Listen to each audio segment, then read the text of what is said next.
ایک دفعہ کا ذکر ہے کہ کسی گاؤں میں دو بھائی رہتے تھے۔ دونوں 40 سال سے آپس میں بہت اتفاق سے رہ رہے تھے۔ دونوں کے گھر بھی ساتھ ساتھ تھے اور دونوں کے بچے بھی آپس میں بہت اتفاق سے رہتے تھے، ایک دوسرے کا بہت خیال رکھتے اور ہر ضرورت میں ایک دوسرے کے کام آتے۔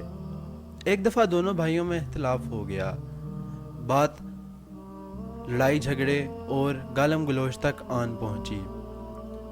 چھوٹے بھائی نے ناراض ہو کر اپنے گھر کے سامنے ایک کھائی کھود لی، جس میں اس نے پاس والی نہر سے پانی چھوڑ دیا، جس سے وہ نہر بھر گئی اور دونوں کے گھروں کے درمیان آنے جانے کا راستہ ختم ہو گیا۔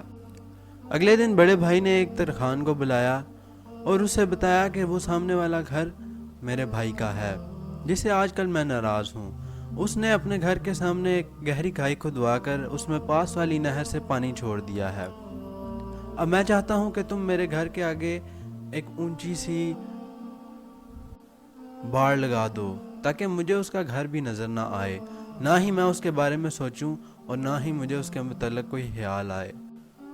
اس پر ترحان نے ہاں میں سر ہلایا اور بولا، کیا مجھے جگہ بتا دیں جہاں سے میں نے یہ باڑ بنانی ہے تاکہ میں ساتھ والے گاؤں سے سامان لے آؤں اور جلد از جلد یہ باڑ ختم کر سکوں۔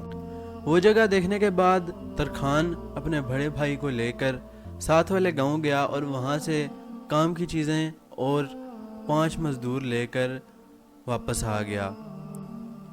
واپس آ کر اس نے اس شخص سے کہا کہ اب آپ بے فکر ہو کر سو جائیں، اب باقی کام ہمارا ہے۔ ترحان ساری رات مزدوروں کے ساتھ مل کر کام کرتا رہا۔ جب صبح ہوئی اور بڑا بھائی اٹھ کر آیا تو اس نے دیکھا کہ نہ باڑ تھی نہ اس کا کوئی نام و نشان۔ وہ یہ دیکھ کر دنگ رہ گیا۔ وہ تھوڑے آگے گیا تو کھائی کے اوپر پل بنا ہوا تھا اور پل کی دوسری طرف اس کا چھوٹا بھائی کھڑا ہوا تھا۔ دراصل وہ بھی یہی دیکھنے آیا تھا کہ یہ پل کس نے بنوایا۔ چھوٹے بھائی نے جب بڑے بھائی کو پل کے دوسری پار دیکھا تو اس کی آنکھوں میں آنسو آ گئے اور وہ سوچنے لگا کہ میں نے اپنے باپ جیسے بڑے بھائی کا دل دکھایا ہے، لیکن پھر بھی مجھ سے تعلق نہیں توڑنا چاہتا اور اس نے اپنے اور میرے گھر کے درمیان پل بنوایا ہے۔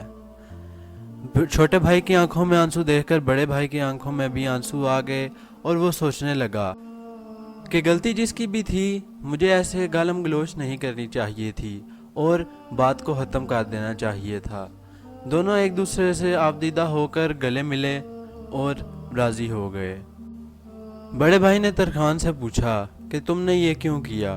اس نے بولا کہ میں یہ سمجھ چکا تھا کہ آپ دونوں کے درمیان لڑائی کسی غلط فہمی کی وجہ سے ہوئی ہے، اور اگر میں یہاں پر پل بنانے کی بجائے باڑ لگا دیتا تو شاید آپ دونوں ایک دوسرے کا منہ کبھی نہ دیکھتے اور زندگی بھر کے لیے ناراض ہو جاتے۔ محترم عزیزو، جو شخص اللہ تعالیٰ کی رضا کے لیے درست لوگوں میں صلح کروائے گا، اللہ تعالیٰ اس کو بے پناہ اجر دے گا اور دنیا اور آخرت میں کامیابی دے گا۔ اگر آپ کو ہماری ویڈیو اچھی لگی تو لائک اور سبسکرائب کرنا مت بھولیے۔ شکریہ۔